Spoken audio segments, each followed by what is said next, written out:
bata inventory na kita. Message ka muna. May problema ka. Ako may problema man. Mabilang na ako inventory. Tamatinda na naman. Sinabihan na kita kung anong gagawin. Pero mas pinili mo yung gusto mo. Wala akong magagawa doon. Tsaka problema nyo yan eh. Hindi kayo natututo sa buhay pag palagi kayong sinasalo. Pag palagi kayong may nasasandalan. Mas nag-grow ka as a person kapag ikaw ang nag-solve ng problema mo. Kumbaga, information lang ibibigay sa'yo. Ikaw ang bahalang mag-educate sa sarili mo, magbasa, mag-notes, mag-research. Pero kung dun pa lang, hindi mo na kayang gawin, prangkahan na. Mag-stay ka na lang kung asan ka. And another thing is, sino nga yung pinapakinggan mo? Diba? Nagsabi na ako anong gagawin. Tapos mas pinili mong pakinggan yung mga nagsabi sa'yo, di doon ka. Tapos magsasabi kang bumalik, nahihirapan ka, kasama yon.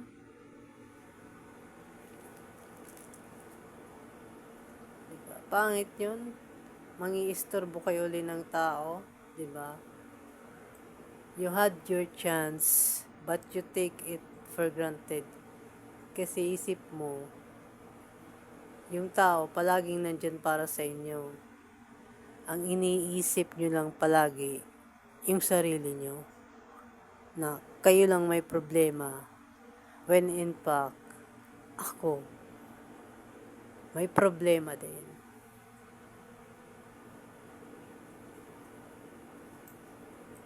Problema mo yan. Ikaw magresolba niyan. Binigyan kita ng idea, binigyan kita ng kaalaman, pero wala ka namang ginawa eh. Panayreklamo ka lang eh. Tsaka mas pinili mong pakinggan yung advice nilang, bakit ka magtitiis kung may meds naman? Di doon ka sa kanila. Diba? Ang hirap-hirap na nga eh. Mahirap naman talagang magbago. Tsaka another thing, kaya hindi tayo nagbabago. Kasi hindi tayo nasasaktan. Sabi nga, diba? Nagbabago lang isang tao kapag nasaktan na, kapag sobrang masakit na. But as long as wala, hindi ka nasasaktan, sinasalo ka nila, sinasabi nila, yung maganda lang sa pandinig mo. Ang i-advise nila, yung maganda lang sa pandinig mo, hindi ka magbabago. Tapos ngayon, i-istorbohin nyo ulit ako na akala nyo ako pa yung dati na masyadong giving ng time sa ibang tao. When in fact, hindi na. Bakit ka magbibigay ng time sa mga tao na hindi mo naman alam kung ganun din yung i-reciprocate? Bakit ka magbibigay ng time sa mga tao na wala din namang paki sa'yo? Na nakakaalala lang pag may problema. Dapat binibigyan mo ng time yung mga taong may kailangan o wala, nandyan sa tabi mo. Ikaw dapat nagbibigay ng time sa mga taong nakakaalala lang pag may problema lang sila.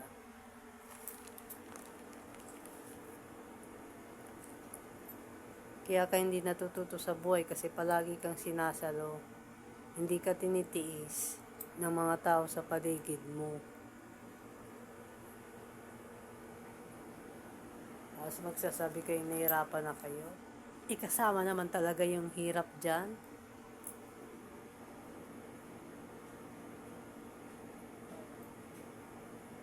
Sa amin nga, sa araw-araw namin na pagtinda, halos part na doon yung hirap, yung sacrifice, yung ilang oras na nakatayo ka, na naiinitan ka, nauulanan ka, walang ginawa doon, at yun, hindi ka komportable.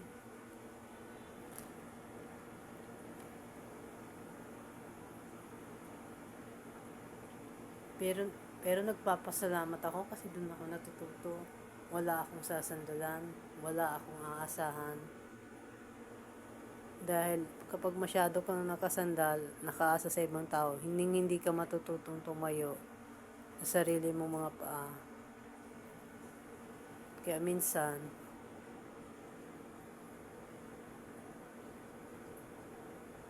nakakasama rin ang pagtulong, nakakasama rin ang pagbigay ng paulit-ulit na oras sa mga tao na hindi naman natututo. Sasayangin mo lang talaga yung oras ng ibang tao sa kakareklamo mo.